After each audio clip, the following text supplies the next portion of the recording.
Okay, so we have a question here, and that is for us to evaluate 16 raised to power 0.16 times 16 raised to power 0.04 times 2 raised to power 0.2. Okay, so as usual, why don't you pause the video, try to solve it first, and then so we can compare our answers together. Please go ahead, pause the video. So let's write it out first.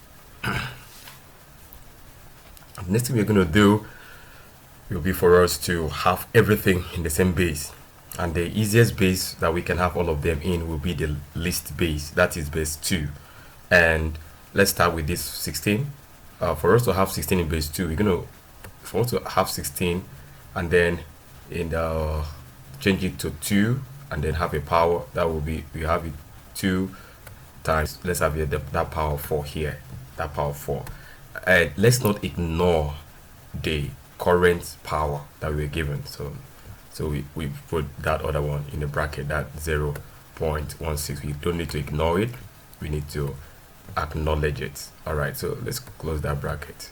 That's the current power, and we're going to do the same thing for this other 16 that we have here. Before then, let's have our multiplication sign.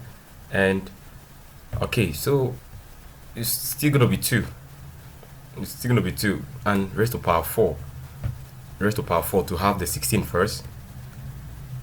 To have the 16 first. Now we will also bring in the current power, that is 0.04. We don't need to ignore that current power, lest you're going to run into error. And let's complete it by bringing down this order 2, and that 2 is still going to be 2.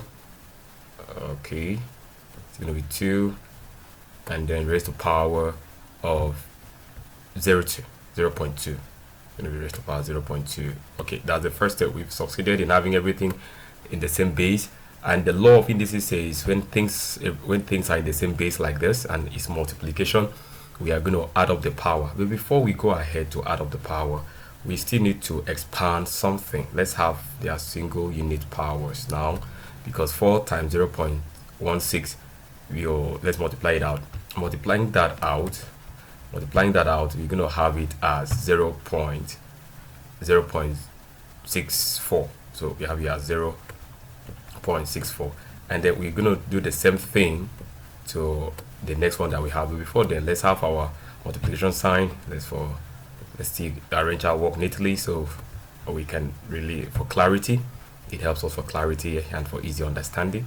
Yes, now let's multiply 0.04 by this 4.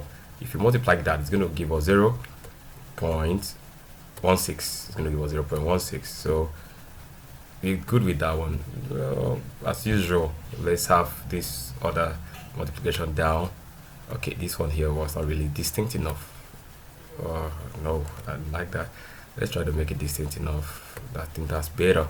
And let's bring down the 2 that we have here, and our power, we need to acknowledge our power. Our power is 0.2. Need to acknowledge our power, 0.2.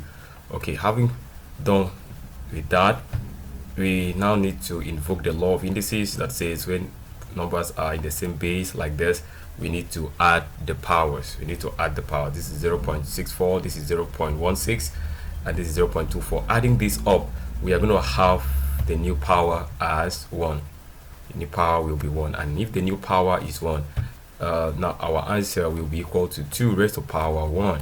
And we know that 2 raised to power 1 is the same thing as 2. 2 raised to power 1 is 2. Coming to our option, of course, option A is the correct option. Option A is the correct option. So that was very easy, very, very easy.